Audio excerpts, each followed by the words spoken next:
This is an explanation of the crucifix that I made for my rosary, or at least an explanation of one of the attempts.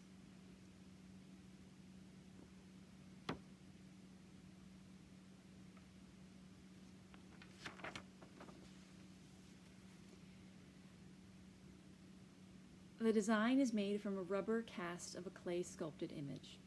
It was intended to be part of a rosary, but when cast was too weak. For this reason, it was mounted as it currently appears, and other panels were created to complement the image. The corpus itself is not original, but borrowed from an old crucifix. The hearts of Jesus and Mary are not made by paint, but rather by a tiny piece of small purple flower.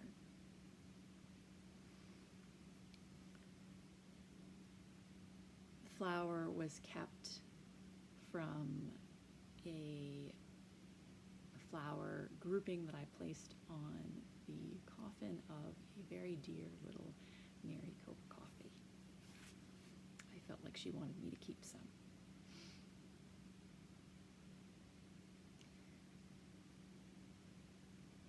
Symbolism. Christ is shown immersed in the center of the famous Love Park statue, but stands in the heart of Center City, Philadelphia. A heart within a heart. Christ's heart placed willingly at the center of the world, at its very heart. The focal point is his heart itself, the pierced heart flowing from the cross. The posture of Christ is not hunched over, but portrayed deliberately, as in the San Damiano image, in an upright position, revealing a mysterious strength in the midst of weakness, symbolic both of his divinity, but also of the free and complete gift of himself in love, and how vulnerably he made his heart to the world. The cross beams. The beams and figure of the cross are themselves a depiction of 4 sets of double streams flowing from the heart of Christ, north, south, east, and west. These streams, as is most apparent by the streams flowing downward, are the blood and water flowing from the heart of Christ. The depiction of the cross beams in this manner was largely inspired by the view from the inner courtyard in City Hall. When one stands in the compass in the center of that courtyard and turns, one can see outward in the image of a cross streams of red and white borne by the traffic flowing out into the city. At the foot of the cross.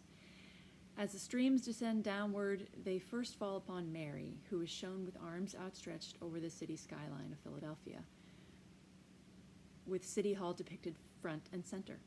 The streams of mercy received by her are depicted pulsing out from her immaculate heart onto the world. The streams once fallen upon the city are seen flowing outward in all directions of the merciful.